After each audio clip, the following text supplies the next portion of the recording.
I come from a tradition of Black studies. But that's not actually what I want to talk to you about. Academics sometimes, and also students at times, have a way of setting up an us versus them and looking outward rather than inward. And the reality is, you will find just as much drugs on college campuses as you would in any other space. And so I want to talk a little bit about that and some of my concerns. This picture is taken from the spring of 2015. On March the 18th, 2015, the University of Virginia really found itself in the national spotlight after ABC officials brutally arrested Martise Johnson, a third-year student at the university, and that's actually a picture. Within hours of Johnson's arrest, the images of his bloodied and bruised face circulated on Facebook pages, in Twitter feeds, and on the websites of national and international media outlets.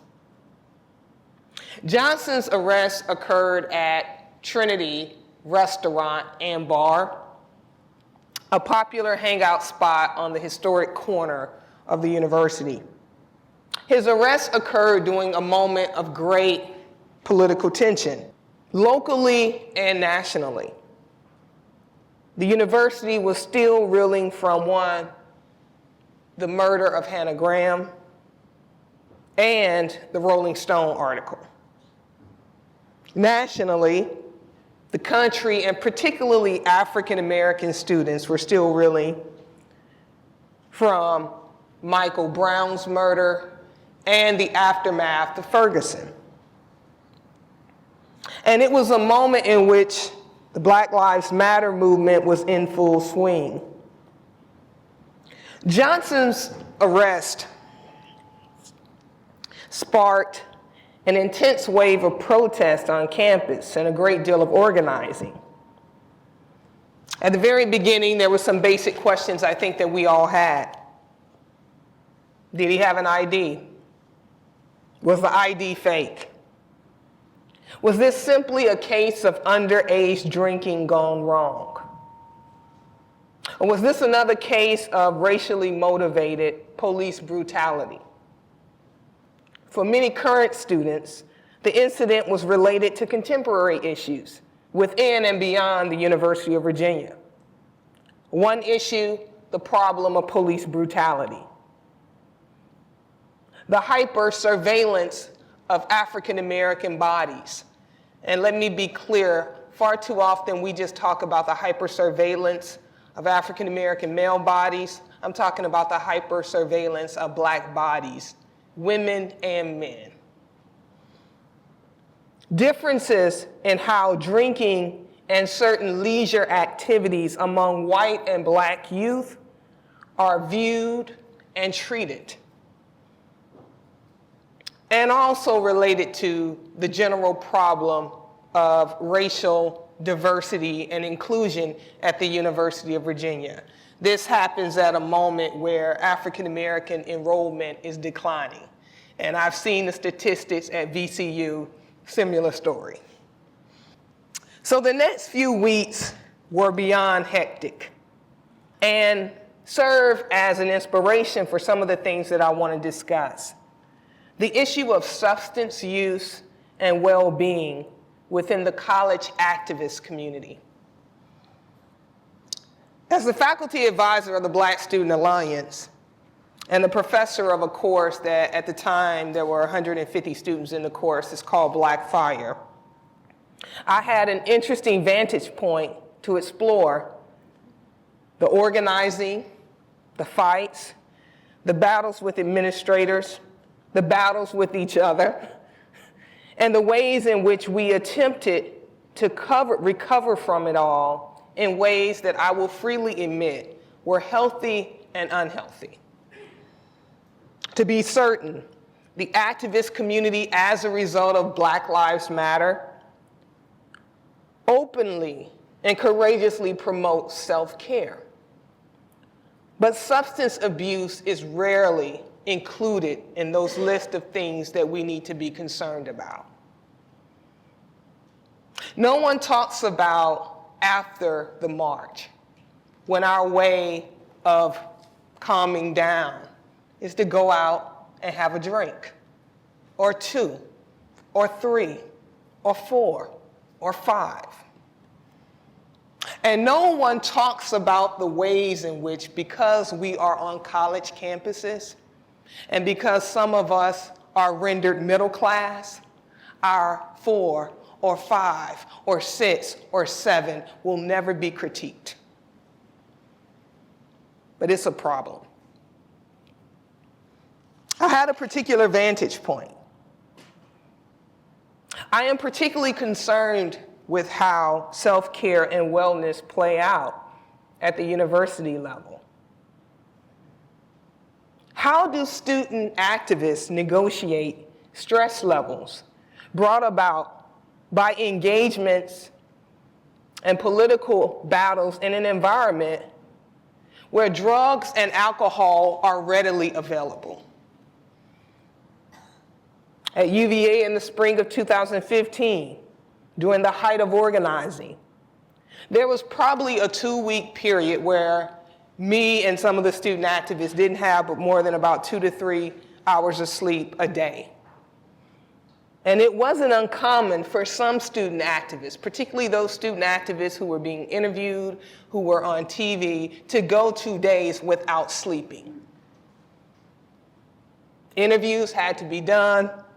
Classes had to be attended, or you just sent an email to Professor Harrell 50 million times saying, I'm not going to be there, can you know? Strategies had to be debated. In those hectic moments, I discovered that there are 2 sonic registers within the activist community. There's a high volume, when there's a lot of chatter, a lot of organizing, a lot of marching, a lot of screaming. When we're talking to and at each other 100 miles per minute. But then there's another sonic register. And that's the deafening silence. When you're alone. When marches have ended and the debates are no more. When friends have dispersed. When we find ourselves alone. Church folk call it the midnight hour. Grappling with it all and grappling with the magnitude of it all. And it's in those moments where I usually hear a ringing in my head. Gil Scott-Heron. Home is where the hatred is. Home is where I live inside my white powder dreams. Home was once an empty vacuum that filled now with my silent screams. Home is where the marks tried to heal my broken heart. Marvin Gaye from What's Going On. Flying high in the friendly sky. Flying high without ever leaving the ground. In the morning, I'll be all right, my friend. But soon the night will bring about the pains. I go to the place where danger awaits me, and it's bound to forsake me. Marvin Gaye from his album, What's Going On, my favorite song, Flying High in the Friendly Sky. That silence. Oftentimes we glamorize activism, but it can exact a heavy toll on the heart, on the soul, on the mind, and the spirit. I had to come to grips, I think, with about a year ago, that it took me about a year to get over that process.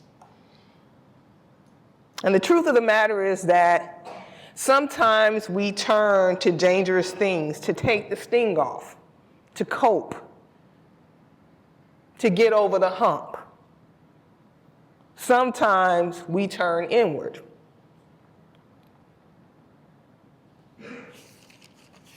That happens within activist communities.